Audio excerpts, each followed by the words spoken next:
On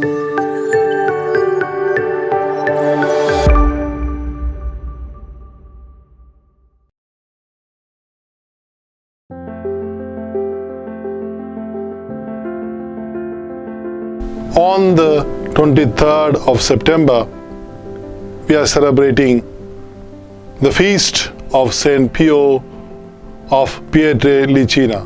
He was Italian Franciscan friar. He was born on the 25th of May 1887. He died on the 23rd of September 1968. He was canonized on the 16th June in 2002 at Vatican, St. Peter's Square by Saint Pope John Paul II. I visited Padre Pio Santuario. I had a wonderful experience of seeing his body, which is fresh, especially the face of Padre Pio is very alive and fresh to see, as if he has just died. Looking at his face, we receive blessings and grace for our spiritual life. On my return journey from San Giovanni Rotendo, the place of Padre Pio, I took a connecting bus to railway station. But the connecting bus broke down halfway to railway station. Imagine a bus breaking down in Italy and being on the road more than an hour. To our fortune, the bus was repaired and we just reached the railway station in time and got into the train and it moved. It was really fortunate.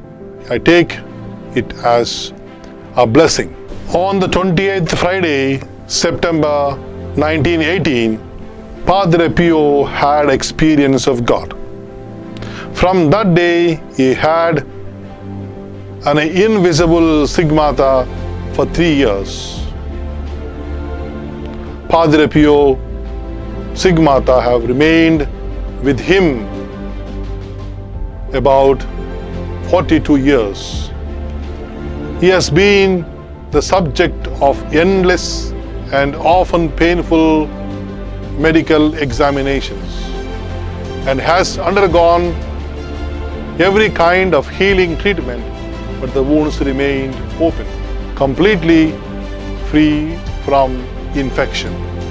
When asked if the stigmata were painful, he laughingly replied, "Do you think that the Lord gave them to me for decoration?" Saint Francis of Assisi had stigmata. It is said about 60 others had stigmata in the church. It is sign of holiness, participating in the passion of our Lord. For some reason, Father Pio was silenced by the church for some time. He was forbidden to write spiritual letters. His works and financial activity was scrutinized. And it's known fact that he did much for the development of the sanctuary, the church at San Giovanni Rotendo, and he healed people spiritually, and also he worked for the good health of the people by building hospitals. And people loved him. Padre Pio had his share of difficulties and problems in his life. Padre Pio would sit many hours at the confessional. Many people from far and wide, from all walks of life, used to come for spiritual counsel and to make confession to him. People who came to confess would reveal all their sins to him.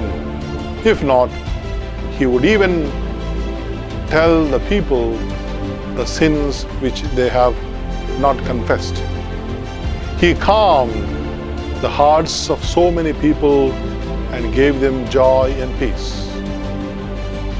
He brought many souls to Christ. Many people would flock to him to touch his garments. One man in the crowd approached Padre Pio and told him, "I came from Milan just to see you."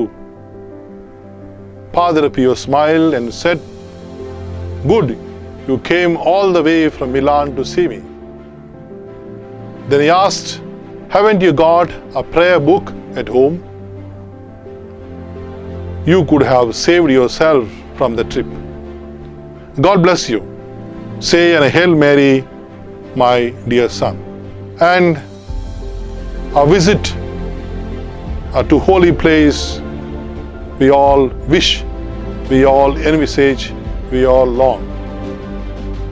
But what we need is not visiting all the holy places, but to have trust and love in God and pray and let us do God's will. We may not be able to visit all the holy places, but pray and follow the good example of the saints to live holy and happy, doing the will of God. Thank you.